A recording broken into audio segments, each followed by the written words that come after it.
மற்றவர்கள் கொடுக்கும் நிராகரிப்பைக் கண்டு மனக்கலக்கம் கொள்ளாதே. சாதிக்க நினைப்பவன் முதலில் நிராகரிக்கப்படுவான். ஏனெனில் அவனுடைய வலிமையை அவனுக்கு உணர்த்துவதற்காக சிந்தித்து செயல்படுங்கள். இந்த நிலையும் மாறும். நேர்மையாக நடந்து அதன் பலனை பெறாத பொழுது தர்மம் தோற்பது போல தெரியலாம். ஆனால் என்றாவது ஒருநாள் சூழ்நிலை மாறும். ஆடியவர் அடங்கும் நேரம் வரும்.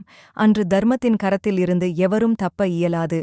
உன்னை ஒதுக்கும் இடத்திலும் உன்னை வெறுக்கும் இடத்திலும் உன் வார்த்தைகள் மதிக்கப்படாத இடத்திலும் உன் செயல்கள் போலி என கூறும் இடத்திலும் நீ யார் என்று யாருக்கும் நிரூபிக்கத் தேவையில்லை. உன் மனசாட்சிக்கு நீ உண்மையாக இருந்தால் அமைதியுடன் கடந்து செல்.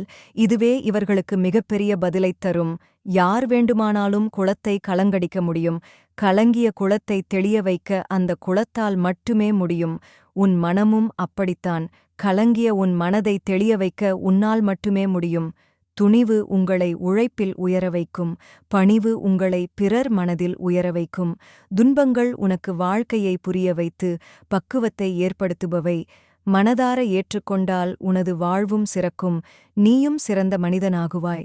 எதை உன்னால் ஏற்றுக்கொள்ள முடியவில்லையோ அதை மாற்ற முயற்சி செய். எதை மாற்றிக்கொள்ள முடியவில்லையோ அதை ஏற்றுக்கொள்ள முடிவு செய்துவிடு. இதுவே வாழ்க்கையின் நிதர்சனம். வாழ்வில் இயலாத நிலை என்பது எதுவும் இல்லை. நம்பிக்கை நிலை உன்னிடம் இருந்தால் எல்லாம் மாறும். ஏற்பட்ட பெரும் இழப்புகளையும் தாங்கி ஒருவர் நிலை குழையாமல் நிற்பாரேயானால் அது வெற்றியின் அறிகுறி. பிறர் நம்மை தவறாகவோ அல்லது இழிவகவோ பேசுகிறார்கள் என்று கவலைப்பட வேண்டாம்.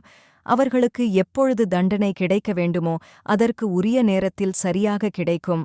உபதேசம் செய்யாதே, உதாரணமாய் இரு. ஊரை பழிக்காதே, உன்னை மாற்றிக்கொள். நீங்கள் மகிழ்ச்சியாக இல்லை. மனம் தவித்துக் கொண்டிருக்கிறது. அமைதி துளியும் இல்லை. என்னவாக இருக்கும்? அதிகமாக யோசிக்கத் தேவையில்லை. சிறப்பான முடிவுகள் எல்லாம் சில நொடிகளில்தான் எடுக்கப்படுகின்றன. உன்னை மதிப்பவரிடம் அன்பாக இரு. எந்த சூழ்நிலையிலும் அவரை விட்டுக் கொடுக்காதே. உன் அன்பினை மதிக்காது விலகி சென்றவரை என்றுமே தேடி அலையாதே. நினைவில் கூட நினைக்காதே. நீ தேடி செல்லும் அன்பு நிலையற்றது. உன்னை தேடி வரும் அன்பே நிலையானது. இன்றிருக்கும் நிலைமையை பார்த்து நாளையும் இப்படியே இருக்கும் என்று நினைத்து விடாதே. உன் நிலைமையை மாற்ற எனக்கு ஒரு நொடி போதும். நீ நீயாக இரு. நீ என்ன நினைக்கிறாயோ அதையே பேசு. ஏனென்றால் உன்னை புரிந்து கொள்பவர்கள் தவறாக நினைப்பதில்லை. தவறாக நினைப்பவர்கள் உனக்கு தேவையில்லை. தன்னை உருக்கி பிறருக்கு ஒளி கொடுப்பது மெழுகு மட்டுமல்ல, சில இடங்களில் பெண்களும்தான். தனக்காக வாழ நினைப்பதை விட தன்னை நம்பியிருப்பவர்களுக்காக தன் வாழ்வையே சிலர் அர்ப்பணித்து விடுகிறார்கள். இரக்கப்படுபவன் ஏமாந்து போகலாம், ஆனால் தாழ்ந்து போவதில்லை. ஏமாற்றுபவர்கள் வெற்றி பெறலாம், ஆனால் கடைசி வரை சாதிப்பதில்லை. சர்வம் கிருஷ்ணார்ப்பணம். இது போன்ற பதிவுகளுக்கு எனது ஸ்பிரிச்சுவல் ஸ்ட்ரீம் சேனலை சப்ஸ்கிரைப் செய்யுங்கள்.